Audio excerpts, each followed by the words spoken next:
They said she was wild enough to shoot a man for looking at her wrong. So why in God's name was Jonas Miller riding half a day across the Wyoming Territory to find her? The summer of 1875 burned hot across Dust Creek, the kind of heat that made men short-tempered and horses stubborn. Jonas rode through the shimmering streets, his bay gelding's hooves stirring up dry dust that clung to his boots and coat. He wasn't here for whiskey or women, though that's what most cowboys came to the Broken Wheel Saloon for. No, he was hunting for something rarer. A camp cook who could feed 6 men through a 2-month cattle drive without burning beans or running off mid-trip. But the one name everyone whispered made the whole town go silent.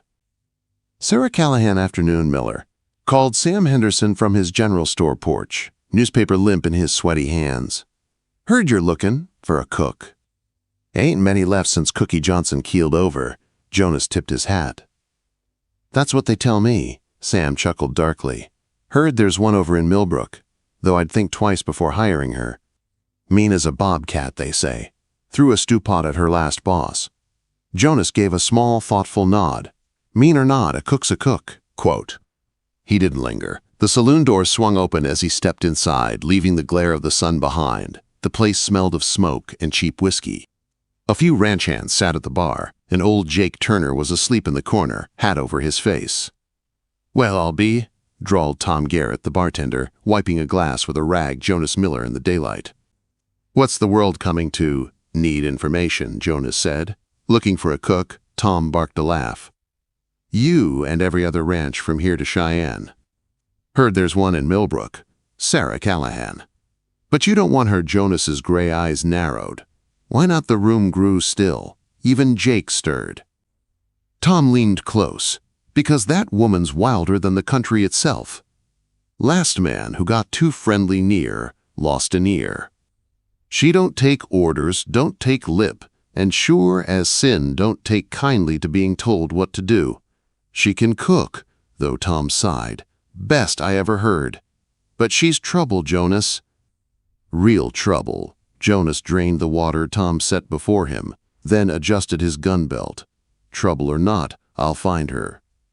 Behind him, a ranch hand muttered, $10 says she shoots him before he makes it to town. Quote.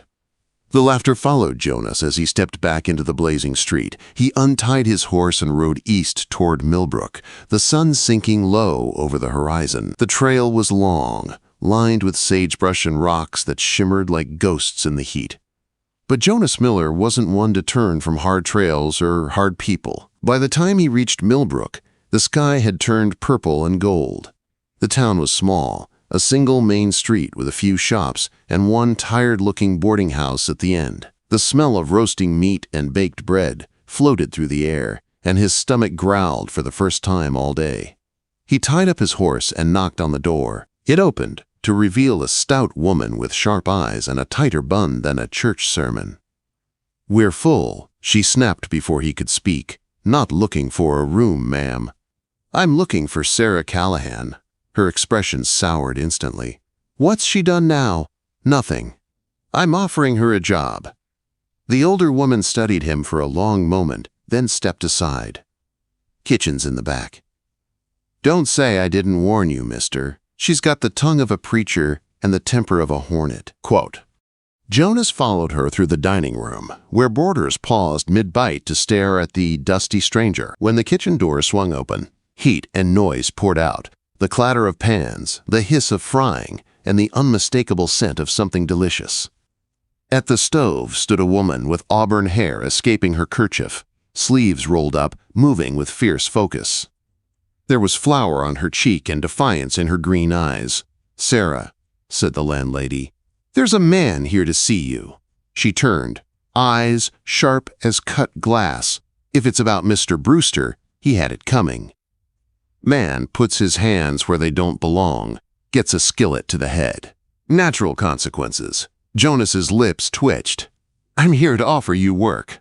She eyed him suspiciously. "Doing what?" "Cooking for my cattle outfit. 2 months on the trail, good pay, and no one to bother you. Long as the food's fit to eat." Sarah crossed her arms. "And why would you want to hire me, Mr. Miller?" "Jonas Miller." "Well, Mr. Miller, Folks tend to think I'm more trouble than I'm worth. Can you cook?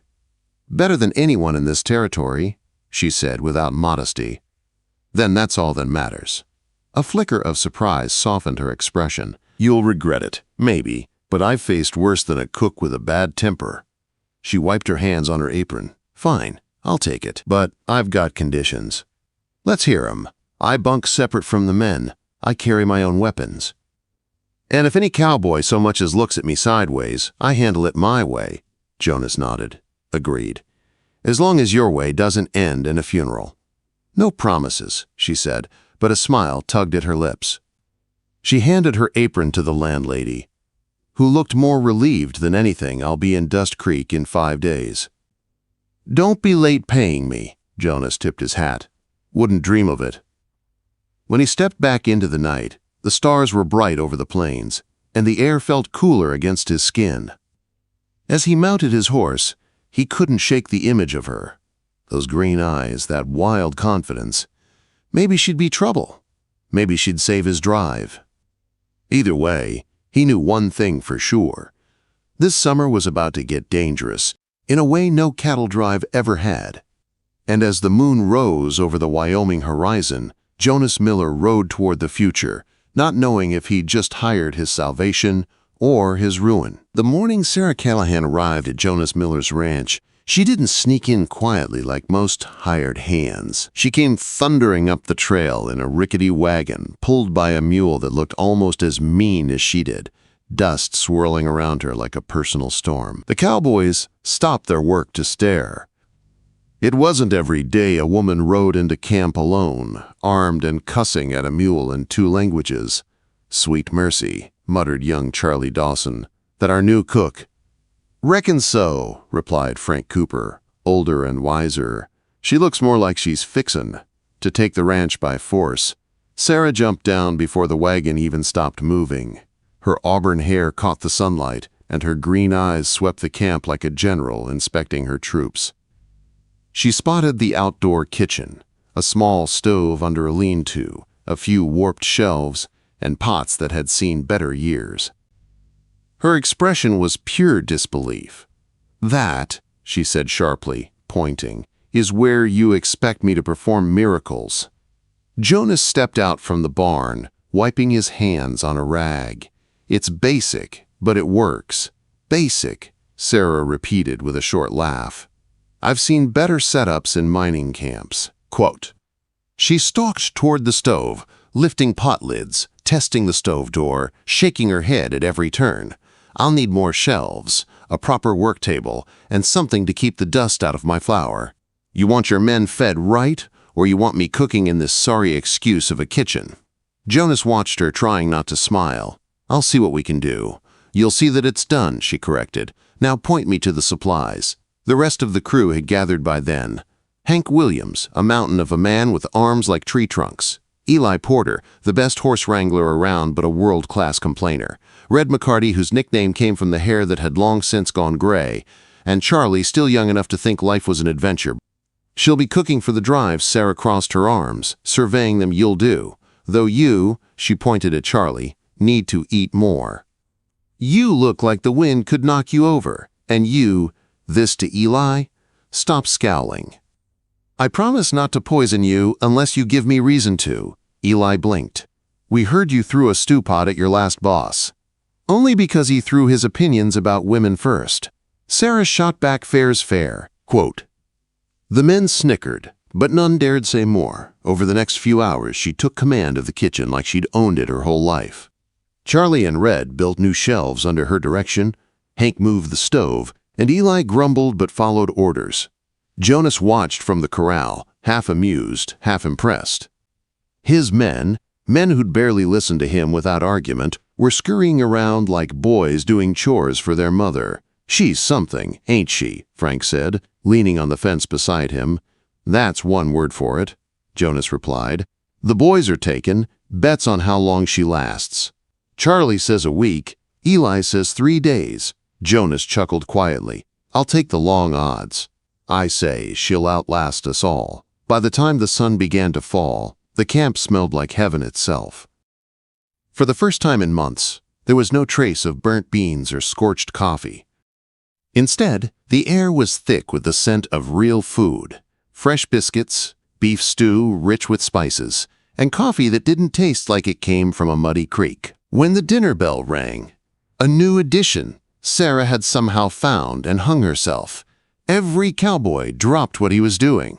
They gathered like moths to flame.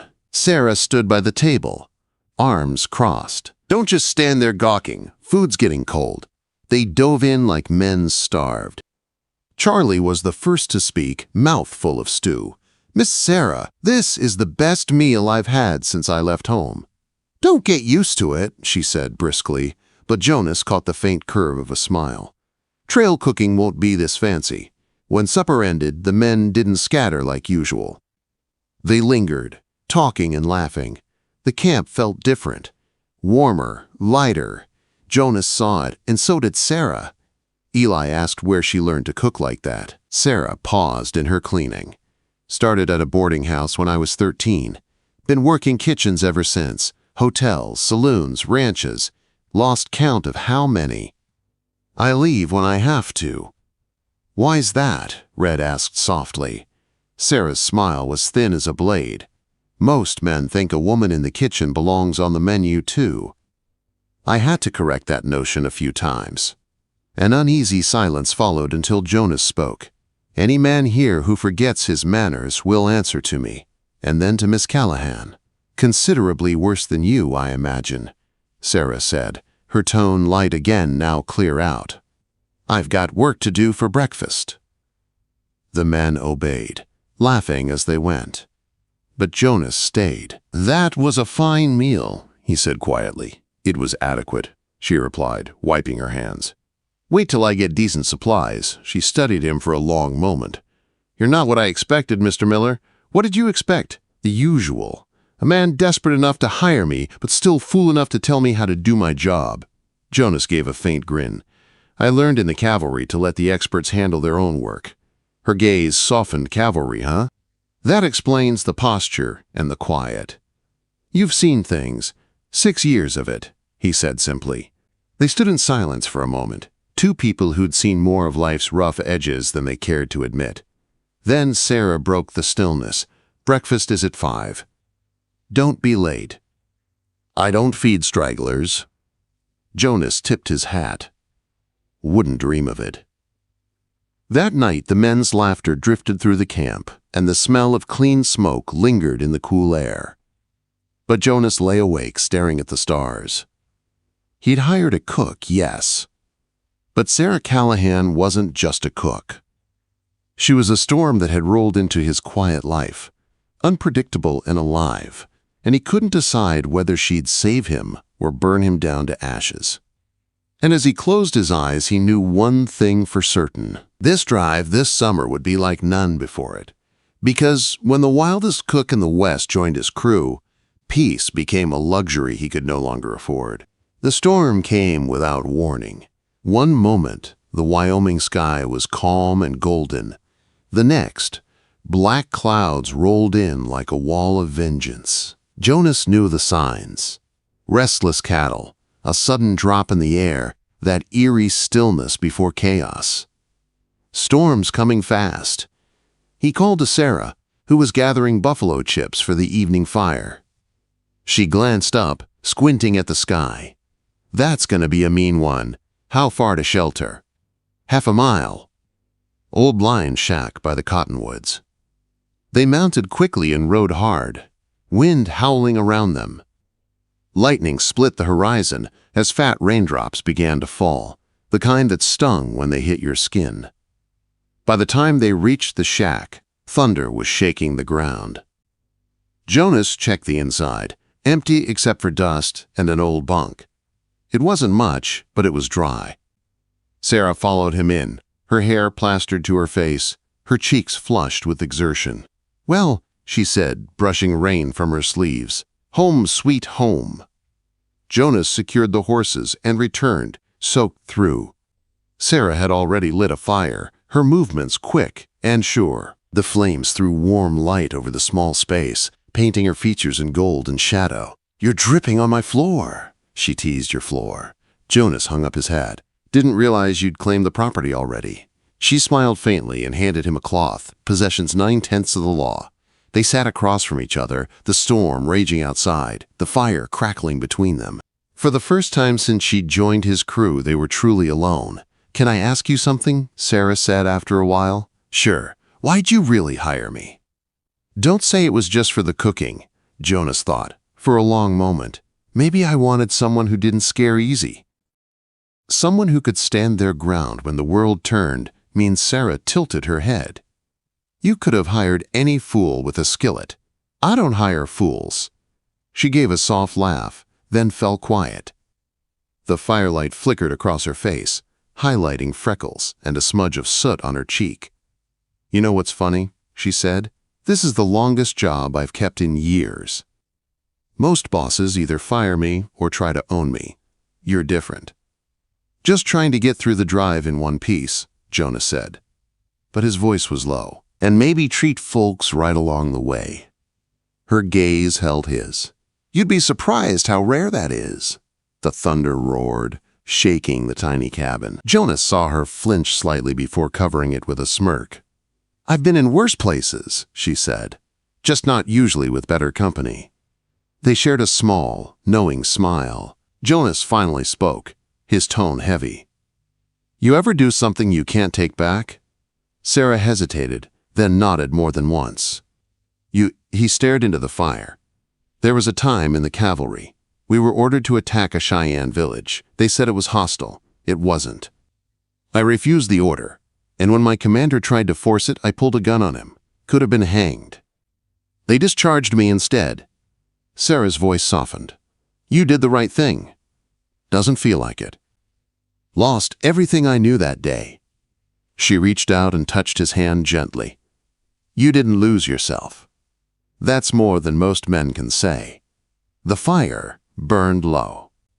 Rain hammered on the roof. Jonas looked up at her, really looked, and saw not the wild cook with the sharp tongue, but a woman who'd fought every inch of her way through life and was still standing tall. "You're stronger than you think," he said quietly. "So are you," she replied. "You just hide it better." The storm raged outside, but inside, the air felt still, charged, fragile, alive. Jonas wanted to say what he was feeling, but Sarah spoke first. "Don't," she whispered. "Tomorrow we go back to the world. You're the boss, I'm the cook. Let's not make it more complicated than it already is." He wanted to argue, but she turned away, looking out the small window at the fading lightning. "You're wrong," he said finally. "You'll outlast every man I've ever hired, maybe even me." She didn't turn around, but he saw her shoulders tremble, not from fear, but from something deeper. When the storm passed, they rode back under a sky washed clean by rain. The air smelled of wet grass and hope. At the edge of camp, Sarah touched his arm lightly. "Your secret's safe with me," she said, "and yours with me," Jonas replied. For a moment, they stood close enough to feel each other's breath. Then she smiled, that wild, reckless smile. "Good night, Mr. Miller." "Good night, Miss Callahan." He watched her walk away, her silhouette framed by the soft glow of dawn. The storm had passed, but something inside him had changed forever. Days turned into weeks. The cattle drive stretched on, the work grueling, the men tired. But they kept going, and Sarah kept them fed and laughing. She teased, scolded, and cussed like one of them, but every night her cooking reminded them of home. Jonas tried to keep his distance, but every time he heard her laugh or saw those fierce green eyes catch the firelight, his resolve weakened. Then came the dust cloud on the horizon, trouble, real and breathing. A gang of riders, led by Clay Harland, a man Jonas once served with and never wanted to see again. Clay had dead eyes and a smile that never reached them. He came looking for cattle and blood. By nightfall, Dust Creek was on edge. Clay's gang struck before dawn, firing shots into camp, spooking the herd, and killing young Charlie before anyone could react. Chaos swallowed everything. Gunfire, screams, the sound of cattle stampeding. Sarah fought beside Jonas like a soldier, her rifle steady, her aim true. But Clay had more men, more fire, and no soul to lose. The chuck wagon went up in flames, supplies burned, men bled. When the smoke cleared, Charlie was dead, half the cattle gone, and Sarah's eyes burned with fury. "Clay Harland thinks he won," she said, voice shaking but steady. "He's wrong. We're finishing this drive. For Charlie. For all of us." Her words lit a fire in every man's chest. They buried Charlie at sunrise, Sarah's voice strong as she sang Amazing Grace, not a dry eye in camp. From that day, Jonas stopped pretending he could keep his feelings buried. Sarah wasn't just his cook anymore.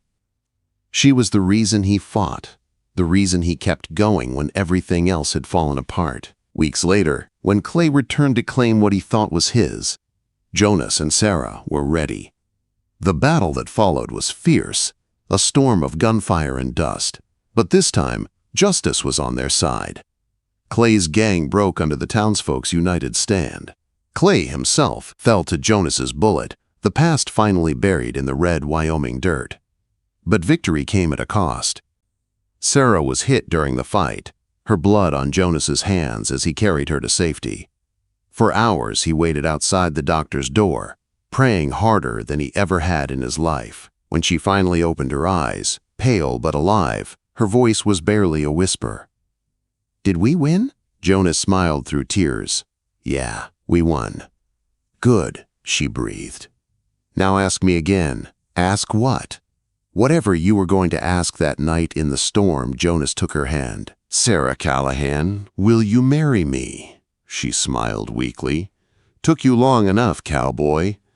3 weeks later, under the same sun that had watched them fight, Sarah walked down the aisle in a simple white dress. The whole town gathered, ranchers, shopkeepers, every soul they'd fought beside. When the preacher asked if she took Jonas Miller as her husband, she looked into his gray eyes and said, "I absolutely do." The cheer that rose echoed across the plains. As they rode away from the church, hand in hand, Sarah laughed, a sound bright and wild as the Wyoming sky. Jonas smiled, tipping his hat toward the horizon. "Ready for our next adventure, Mrs. Miller." "With you?" she said, "always." The cowboy had hired the wildest cook in another town and found not just love, but the fire that would burn in his heart for the rest of his days.